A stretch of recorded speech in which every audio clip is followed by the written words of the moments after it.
What's up, you guys? This is Jay Young2 back with another video, and in this video today I'm going to be discussing the truth about the New York Knicks. Don't forget to leave a like and subscribe to the channel for more basketball content each and every week. Let's get into it. The last time the New York Knicks were actually relevant, when I mean relevant, I mean championship level team, was when they made it to the 1999 NBA Finals against the San Antonio Spurs. And obviously now fast forwarding into 2021, throughout the course of those 2 decades, the New York Knicks have not really experienced the best of what you can get from NBA teams. I mean, let's be honest. Everybody knows about James Dolan and how terrible of an owner he is. And especially throughout these last few years, especially with Phil Jackson coming in and not really doing anything right. You had Derek Fisher in as head coach. There's been so many head coach changes for this team that it doesn't make it really any sense. Even when they did get Carmelo Anthony on the roster, they still gave away so much, and they could have just waited until the offseason to sign Carmelo Anthony. But no, they pulled the plug. The Carmelo Anthony era wasn't the best era at all. For the first few years with Amari Stoudemire there, it was pretty good. They made it pretty far in the playoffs to the second round, but they could never really get over that hump either. And this team, once Amari Stoudemire started getting injured and things like that, that was their downfall. And then they got Kristaps Porzingis, another guy who is considered like a unicorn level player in many people's eyes. And he turns out to be a really good player for the Knicks, a guy that you could even expect to be their franchise player for the near future. But no, the Knicks decided to let him go as well. And obviously, I remember that year when the Knicks, they signed Joakim Noah to a ridiculous contract. I believe it was like 4 years, $72 million. And they had to sign Derrick Rose during that time. He was still a really good player. And they had Melo, Kristaps. This team was considered a team that can possibly make it to the playoffs. But no, they did not make it to the playoffs. And they failed to live up to any expectation. And somebody needs to do something about Phil Jackson right now. Get him the hell out of New York. We have been hoodwinked, bamboozled, led astray, run amok, and flat out deceived by Phil Jackson and the New York Knicks. I'm talking to God himself. I need prayer. I need my prayers answered for just once. Please, please, please. But now, fast forwarding now into 2021, with the Melo era over and the Kristaps Porzingis promise rise over, we're looking at a Knicks team right now that is actually a really good team with a bright future ahead of them. They hired Tom Thibodeau as the new head coach, and Tom Thibodeau is very well known for being a really great defensive head coach, kind of an old school type of NBA coach as well, especially when it comes to giving players lots of minutes.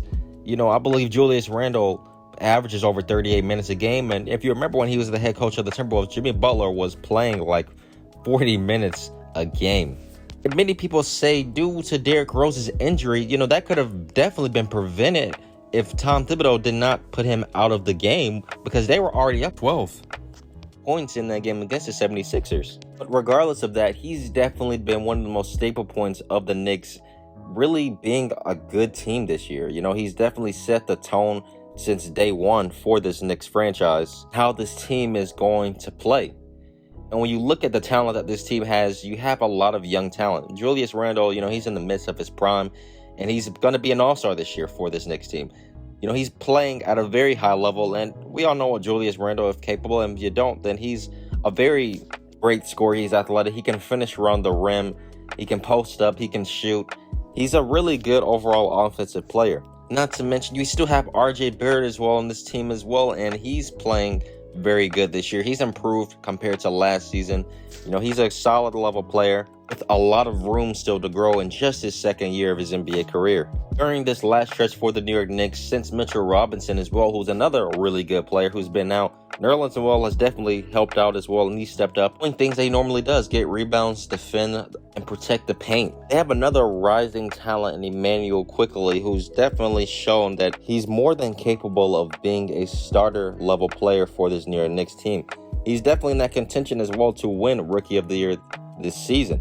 He's a great shooter. He can attack the rim. Overall, his offensive game is really good, but he's mostly a scoring type of player. The really impressive thing about him is that he's off the bench. He's coming off the bench and he's averaging only 19 minutes per game, but he's putting up 12 points a game. He has one of the best player efficiency ratings on this team as well too, so he's definitely a very impactful player for the New York Knicks. I definitely wouldn't be surprised if I see his minutes continue to just go up. But the one thing about this New York Knicks team is that they have a lot of guards on this team. They have Derrick Rose, who's a guard. RJ Barrett's been playing a lot more small forward recently, so that helps out a lot. But they have Emmanuel Quickley, and they have Elfrid Payne, who's been out with injury. But for Emmanuel Quickley, he should definitely be the future starter for this team. He hasn't started in any game this season for the Knicks at point guard, which is crazy in my opinion. But he's definitely a very underrated player in my opinion, but he's still definitely high in the contention for winning Rookie of the Year. Really looking at this Knicks team, they have a lot of young talent, and a lot of guys early on in their careers, they were really good in getting lots of playing time, like Kevin Knox. He used to be a pretty decent player, but he's not really in the rotation like that anymore. And you have other guys like Dennis Smith Jr. who just fell off the map completely. There's a lot of guys on this team that are more than capable of being, solid level players for this New York Knicks team, looking just at the roster in general. But this team, their identity is built upon the defensive end of the basketball court. They rank second in defensive rating, and that's no surprise. As I said before, Tom Thibodeau has definitely come in and he's changed the way this team's played, but they're also ranked 23rd in offensive rating. They're not really the best offensive team as we see, but when you look at their future and the direction that they're going into right now, if the Knicks, they continue to play at this high of a level, they can possibly make it to the playoffs. They're the 5th seed right now in the Eastern Conference, and coming back after All-Star break, this team's going to have a pretty moderate schedule because they're going to have nights where they play against really good teams, and they're going to have nights where they play against really bad teams on a consistent basis. And from what I've seen, the Knicks, every time they've played against pretty good, solid level teams, they don't really do good at all. And when they play against pretty, simple, easier teams, they do really well, and they win those games by a lot.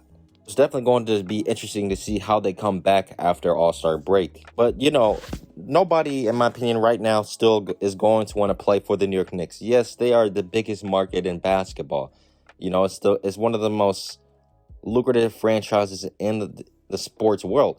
But when you look at just the reputation that they've built, though, it's good that they've got to a really good start, but they are now the little brother of the Brooklyn Nets, who's come in and they built a really strong culture and foundation with the guys who they have now on their team that, they don't really stand a chance. But they're a young team and they have still a playoffs.